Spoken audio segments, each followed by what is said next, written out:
Hello বন্ধু, তাহলে শোনো, আগামীকাল জিএসটিতে দাম কমবে।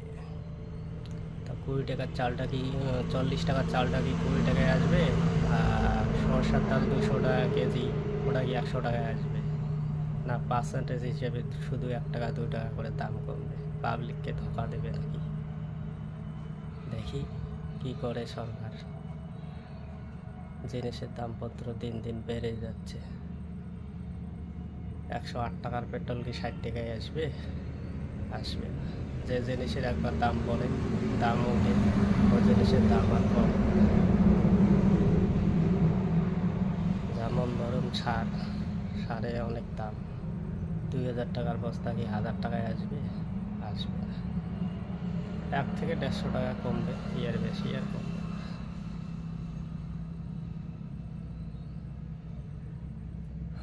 যেমন ধরুন চিনি 45 টাকা কেজি, ওটা কি 20 টাকা আসবে?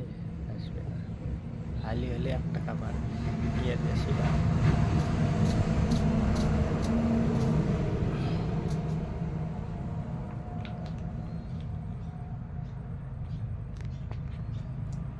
তারপর যেমন ধরুন টিন, সিঁড়ি, রড, সিমেন্ট, বালি, পাথর, এগুলোর দাম কি কমবে? কমবে। শুধু ওই 1 টাকা থেকে 2 টাকায় কমবে, ডাবল আর হবে না। যেমন আলুর দাম, সবজির দাম, সেই হিসাবে ওই 1 টাকা 2 টাকা এরকমই কমবে, এর বেশি কমবে।